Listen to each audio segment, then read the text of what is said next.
almost 1 year. Okay. Do you know where the name came from?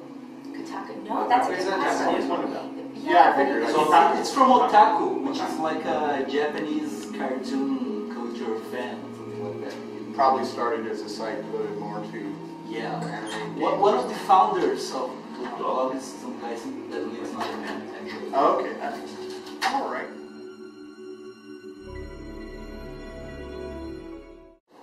They went great. I mean, again, the best audiences in the whole tour that Video Games Live does. And of the shows that I have been a part of in the past, by far the best audiences.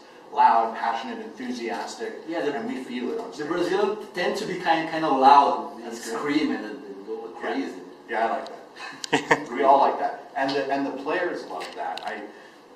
For one of the real significant things I think about video game music and why I think it's so important to Blizzard and that we have concerts like this is because it's bringing families and young people to the symphony again, which is, for years, it just wouldn't happen. And then the players love it. I mean, they can't believe, these guys, and they can't believe there's an audience screaming for them out there.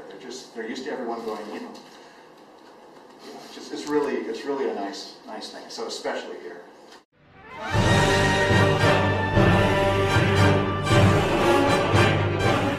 Well, the difference over the years has diminished a lot because games embody more story and character development than they ever have before. So at the end of the day, we're still telling stories, whatever medium it is. So that part's the same. The difference now is pretty much in the technical area, and oddly enough, since I had spent some time working in theme parks, that experience has carried over really well to games. If you take World of Warcraft as a good example, the audience can go, or players, they can go wherever they want. What they're hearing depends pretty much on where they're standing at any given time. And if you want to get the player's attention and really focus them on a story, that can be actually a challenge. And that faces not only the audio side, but also the game designers. So it's been, those are fun challenges though. But that's pretty much the difference. There are kind of some technical, presentational things, but writing's about the same.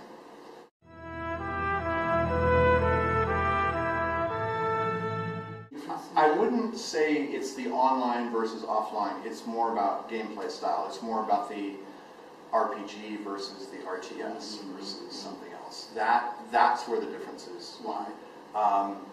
I think in an RTS it's much more about the sounds of the units because you need to be able, when you're playing, to know when your unit is built. And I know we have the voices and things, but I've heard many players who rely on the sound cue that something is finished. And so that is a different use of sound completely than, say, a World of Warcraft.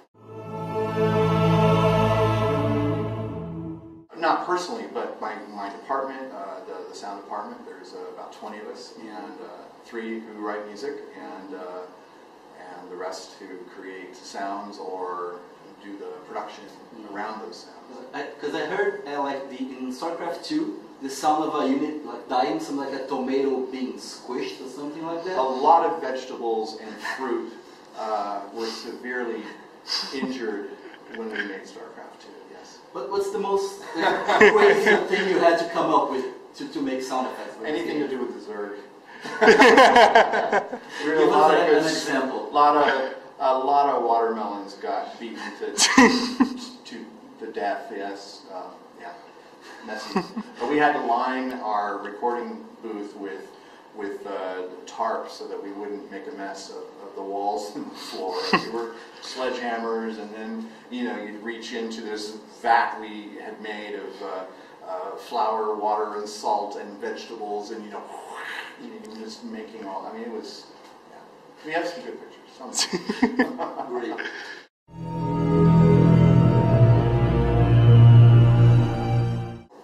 I would just say that anyone who has worked in video games that I know has enjoyed it. I think it's just a world that they didn't necessarily know what to expect until they had tried it. So people who are successful in film and television tend to stay there because there's a lot of good work there. In terms of working in video games, it's very rewarding, and frankly, I think there are more concerts being put on video game music these days, so I'm having a great time. I think it's important to remember that today's video game music is going to have the same impression on young people that film music did for me when I was younger. So that this is a huge opportunity to write the best music we can and hopefully make it timeless and you know, entertain.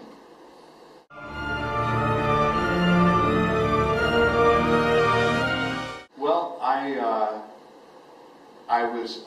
was remembering earlier that my father played me all kinds of music when I was growing up. A lot of film music, a lot of things. He also was a big fan of Sergio Mendes, and so I heard a lot of that growing up. And I think a whole lifetime of listening to different instruments, listening to different styles of music, all that leaves an impression. And so, like say in World of Warcraft, if we create a new race of characters, which we've done I believe 4 times since I started, each one has been an opportunity to say, well, how do we want to make that race of characters sound different? And so we might pull a little influence from here and a little from there. You know, the goblins, they have kind of a Eastern New York, you know, how you doing accent, you know, and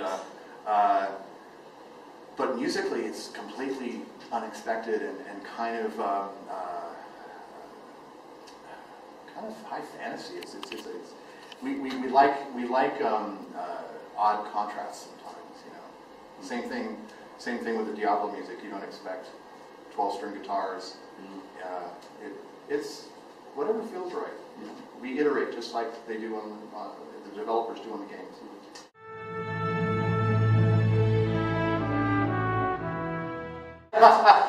Actually, no, I have not.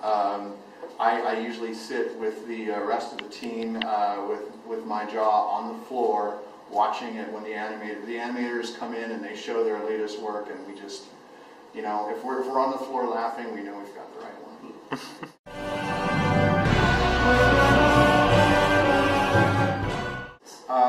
For me, I'll just speak for me because each composer is a little different. I love getting exposed as early as I can to any information I can get. So artwork, concept artwork, backstory. Sometimes I'll see the Blizzard novels before they're published. I've made friends with a couple of the authors, and I'll get early copies of them, and I'll read them. Once the game is in a state where I can actually wander around in the game, even if you can't go on a quest yet, there's maybe no spawns or maybe no mobs or anything, but you can walk around and you can see a sense of space, of scale.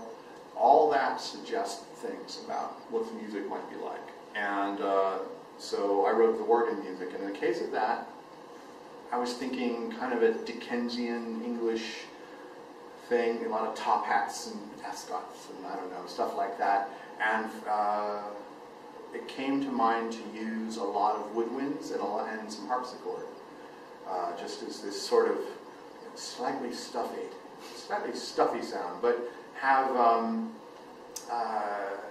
a little sinister underpinning because, again, like with virtually all the races in Azeroth, there's always there's something dark in the past, or there's some twist, maybe they have some tragic flaw, and you communicate that in the music somehow, right? What key you're in, or what have you, little twists and turns in the melody.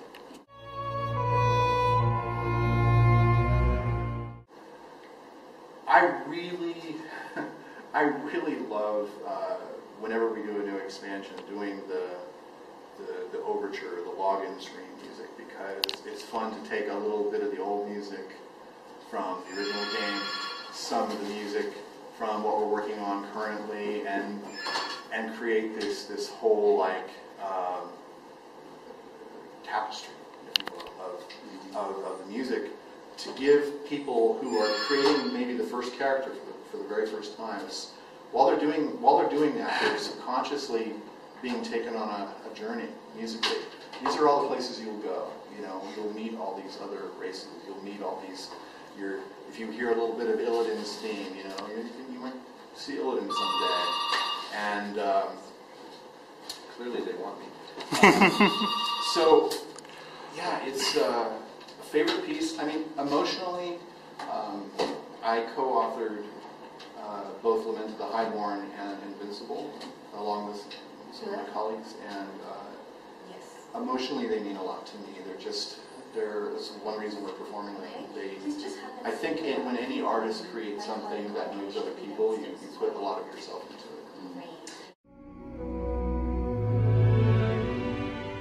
I'm a wild hammer, so there you go. Because in your Twitter account, there's the horde emblem on the image of your Twitter account, isn't it? We just saw it yesterday. Observe it, man. Observe it, man. You know, I play both sides. I have to. It's my job, and I love it. And I get to. I make it very much a part of what my process to experience what the players are from both sides, all races. So I have played high-level characters on all races and all classes.